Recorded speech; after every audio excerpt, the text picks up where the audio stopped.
सन्माननीय उद्धव ठाकरे,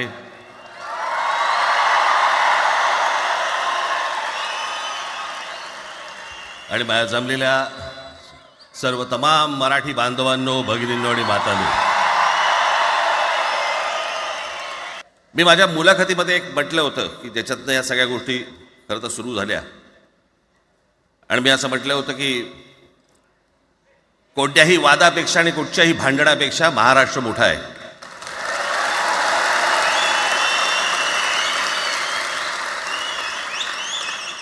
आज जवळपास 20 वर्षानंतर मी आणि उद्धव आम्ही एका व्यासपीठावरती आज येतो आहोत.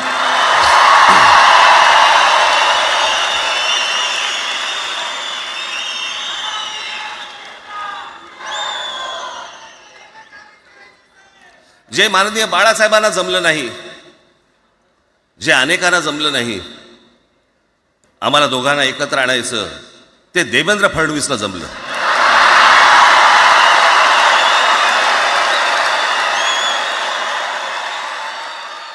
की त्यांनी मला सन्माननीय उद्धव ठाकरे असं बोललेलं आहे.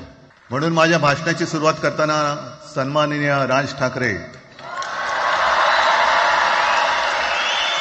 आणि जमलेल्या माझ्या तमाम मराठी हिंदू बांधवांनो, भगिनींनो आणि मातांनो,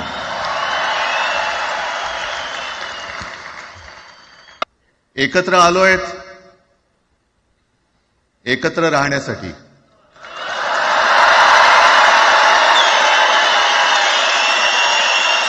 मधल्या काळामध्ये अगदी दोघांनी, म्हणजे मी काय, राजनिक आणि आपण सगळ्यांनी या नतद्रष्टांचा अनुभव घेतलेला आहे.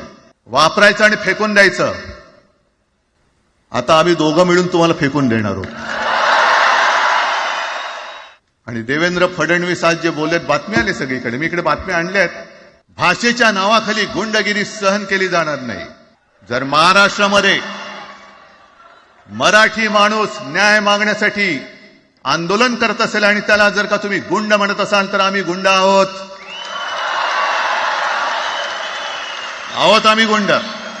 न्याय मागणं म्हणजे गुंडगिरी नाहीये. आणि जर का गुंडगिरी केल्याशिवाय तुमच्या दरबारी न्याय मिळत नसेल, तर आम्ही गुंडगिरी करूच.